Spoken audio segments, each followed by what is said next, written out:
Okay, I'm going to show you how to solve a problem of the free-floating rotational collision, and we're going to look at a case of a small puck that collides with a large solid disk. So the picture shows the top view of the small puck over here on the left side, and it's kind of coming in with some initial velocity. It's going to stick onto this big disk over here. This is a solid disk, and after it sticks, the two objects are going to both rotate and translate, okay, as a result.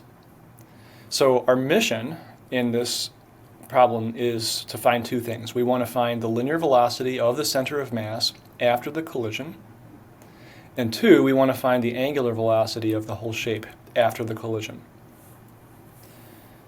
All right, so let's talk about some assumptions here before we get going. The first assumption is that there is no set pivot point. So the disk, the big disk, is free to kind of just scoot around. You can think about this as like is two objects on an air table, like an air hockey table. So each of these objects are like two, they can move around. Number two, there's no friction. Okay, so things can rotate and translate without friction. Number three, the objects stick together. And number four, we're going to assume that the disk has a solid and uniform density. All right, let's put some parameters on this. So we're going to say that the small puck has a mass m, and it has an initial velocity v0. All right, and so that's coming in.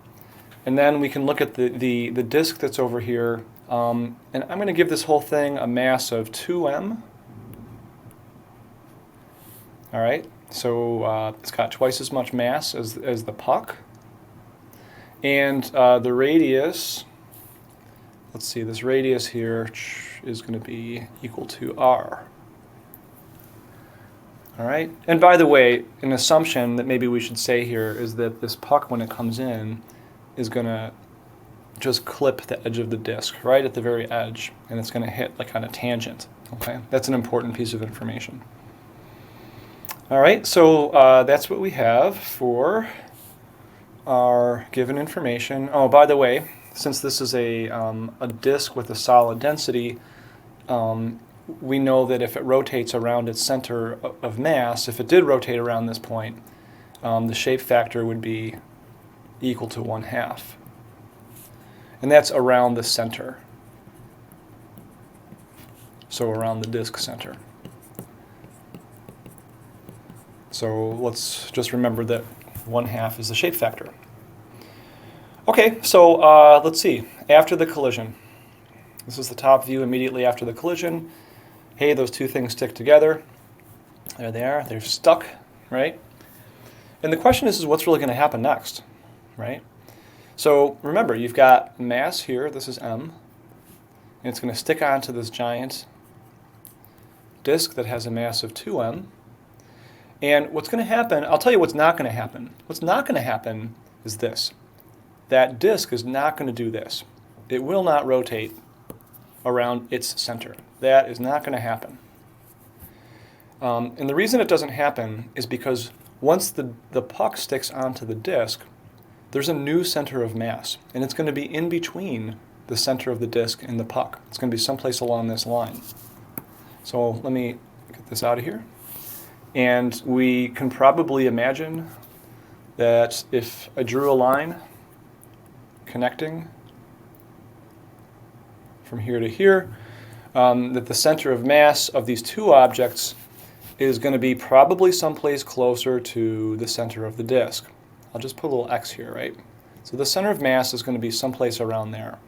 Why? Because the disk has a lot more mass, twice as much, and compared to the puck. So if the two objects had the same mass, you'd expect their new center of mass to be right in the middle, but in fact they don't.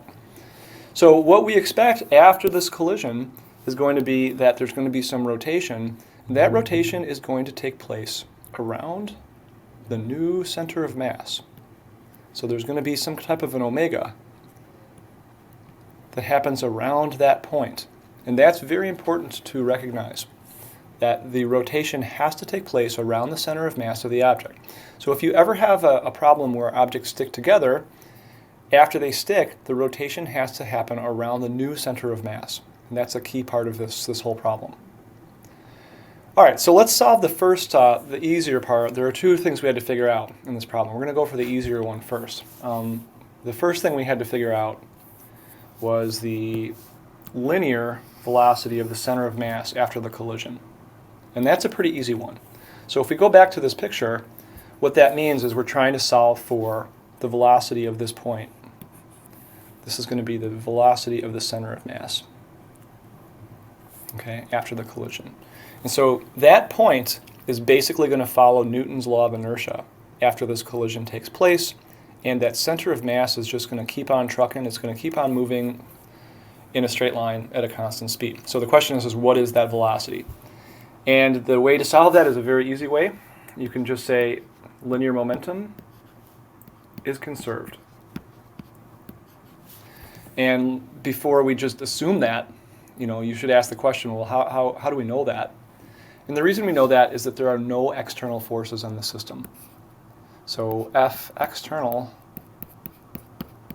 is equal to 0, right? Because this is a top view in this problem. And gravity is not exerting any net force on the system, and there's no friction. So this is a valid assumption. And it makes this a very simple calculation. So the initial momentum of the system was entirely coming from the puck. And it was just m times v0. And so that's just m v0. And the final momentum of the whole shape, after the things stick together, is going to be adding together these masses. So it's going to be m plus 2m multiplied by the velocity that we're trying to find.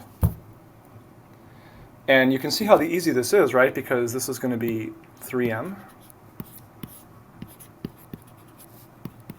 This is m. The m's are going to cancel out.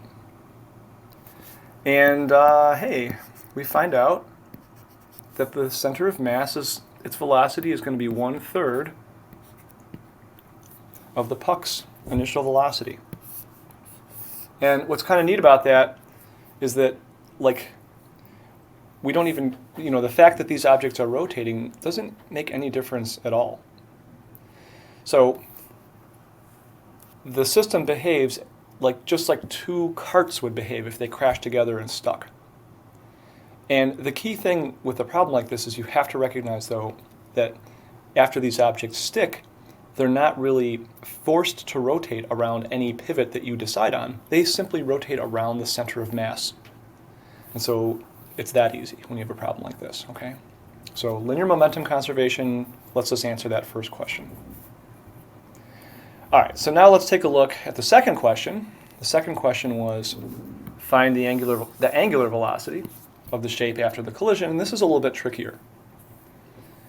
So when we look at the after picture, right, we said the center of mass is something we care about, and we have to figure out where that is.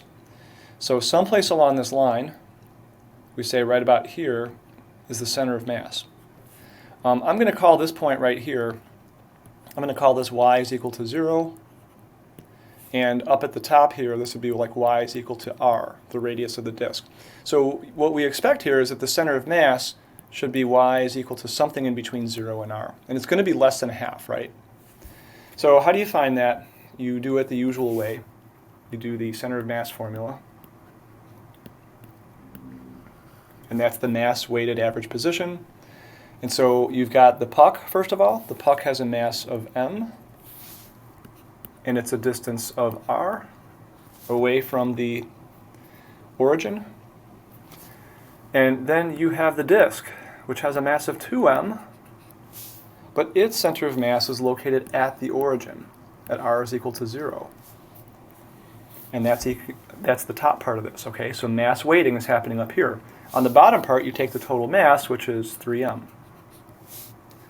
And so what you see is that this term goes away. The m's cancel, and you end up with 1/3 of r. And that's exactly where the center of mass should be. So it's definitely closer to the center of the disk because the disk has twice as much mass, and that's the exact location. Now, to answer the question about rotation, remember what we were trying to get is we're trying to get this thing, right? This omega. You have to now apply conservation of angular momentum. So now we're going to do angular momentum initial is equal to angular momentum final. And we're going to be using this center of mass position to do the math on that. Okay. So keep in mind that this, I better draw this out here. Maybe I'll pick a different color like green. But keep in mind that this distance here is 2/3 the radius, and this distance down here is 1/3 the radius. And the reason I'm pointing that out is because we've got a little bit of math to do, right? Because the puck is coming in this way, and so its initial angular momentum is going to be figured out using the 2/3 r. And then afterwards, we're going to have to use the other 1/3 r to account for the disk. Okay, so for the initial angular momentum, again, that's going to come from this. That's the puck right here, coming in with initial velocity, m, and we want to use that radius. So we had to kind of pre-calculate that radius. But we had to know it's 2/3 r. It's not going to be equal to r. So the initial angular momentum is going to be the mass of the puck times its initial velocity times the radius of 2/3 r. Tricky. Okay. Now for the and that's it, right? There's nothing else in the beginning. The puck is the only thing that's moving at the beginning. So that's the left side of the equation. The other thing we probably want to account for is the fact that it's negative, isn't it? Yeah. Because this moving mass with respect to this pivot here, it would be moving in the clockwise direction. So we want to account for that. So the initial angular momentum is negative. All right, now let's go on to the other side. After the collision, when these objects stick together, I'm going to switch back to black here. We're going to use the center of mass now, again, as our center of rotation point. And what we have here, let's focus on the puck first. The puck comes in. It's going to have a rotational inertia. Okay, so what we're going to need here is going to be like I puck. We'll have to figure that out, and then we're going to have to figure out the rotational inertia of the disk, add them together, and solve for omega final. That's the game, okay? They're stuck together, so we can add the rotational inertias. So now let's do it, and I'm going to just focus on the right side here. The puck is going to have a rotational inertia equal to m times 2/3 r quantity squared. The whole quantity gets squared, right? That's the I puck. Don't forget to square the 2/3. I'm going to put a bracket on here. Don't forget to square the 2/3. It's part of it, right? You got to square it because it's part of the whole radius term. Now, how about the disk? Oh boy. So for the disk, you got to be careful here because you're very tempted to write down, oh, it's just going to be 1/2 times 2m, times r squared. But this is actually not going to be all. Okay, 1/2 times 2m times r squared, that would be the rotational inertia of the disk around its center point, which is right here. Okay, that's going to be the rotational inertia of the disk around that point. But the disk isn't rotating around that point anymore. It's been shifted by 1/3 r. Yes, you guessed it, I hope. So you have to use the parallel axis theorem. So what we do with that is we add plus the entire mass of 2m times that shifted distance, 1/3 r. And you square it. Wow. So don't forget about that. You got to include basically, this is all the parallel axis theorem right here. This is parallel axis. So it's the center of mass rotational inertia of the disk plus the additional inertia that you get from shifting that mass off a little bit. And all this stuff that we just did gets multiplied by omega final. How about I put that in blue to match up? That's the omega final that we're after. So you can see there's a lot of algebra here to combine these terms, and honestly the rest of this is just kind of that. It's just algebra. I am going to go through right now and make my life easy. I'm going to cancel out masses because they show up once in each term. And then that's the only thing that really cancels out. Okay, so let's just do the math on it and solve the problem. So we end up on the left side with 2/3 r v initial. Make that look like a 2. Okay, so 2/3 r v initial. This is negative. And then, all right, here we go. Term by term. So 2/3 squared is going to be 4/9 r squared. All right. Now you've got 2 here. It's not squared because it comes in front of the mass. 2 times 1/2 is just 1. So this is going to be plus, I'm going to write it like this, plus 9/9 r squared. I'm anticipating I'm going to have to add fractions here, right? So 9/9 is the same thing as 1. And then we kind of keep going, and then we'll have 2 times 1/9, so plus 2/9 r squared. And keep your eye on the prize times omega final, which we'll keep that in blue. And this is the kind of thing that you got to do, right? Okay, so we have 4/9 plus 9/9. Ooh, that's 13/9. Plus 2/9 would be 15/9. Okay, so we're going to have a 15/9. That's so strange, but yeah, I suppose we could divide both of those by 3. That would be what?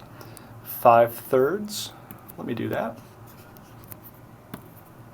It's a little bit nicer. 5/3. I've got the r squared. That would be factoring out of all this stuff. And times my omega final. We are so close. We are so close. Okay.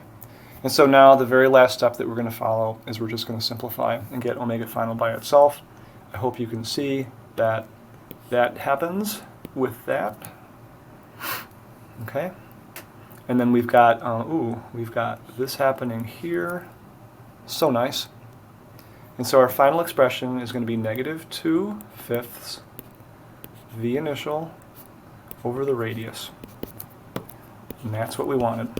Okay. So again, the goal of this stuff, this work, was to figure out how fast is the disk rotating after the puck sticks to it. And now we know. Okay. The fact that there's a negative sign here means that that's a clockwise rotation, which you'd expect it to be. Also, dimension-wise, this makes sense because v has dimensions of meters per second, r has dimensions of meters, these cancel, and your dimensions end up being 1/seconds, and that's exactly what the units are for omega. Okay, remember, 1/seconds is basically the same thing as radians over seconds because radians are not really units. So dimensionally this works out too. All right, so that's how you solve a problem like this. Again, the key things that we used here, this is a free-floating collision. So when we did the center of mass linear velocity, we could just straight up use P initial equals P final. There were no external forces.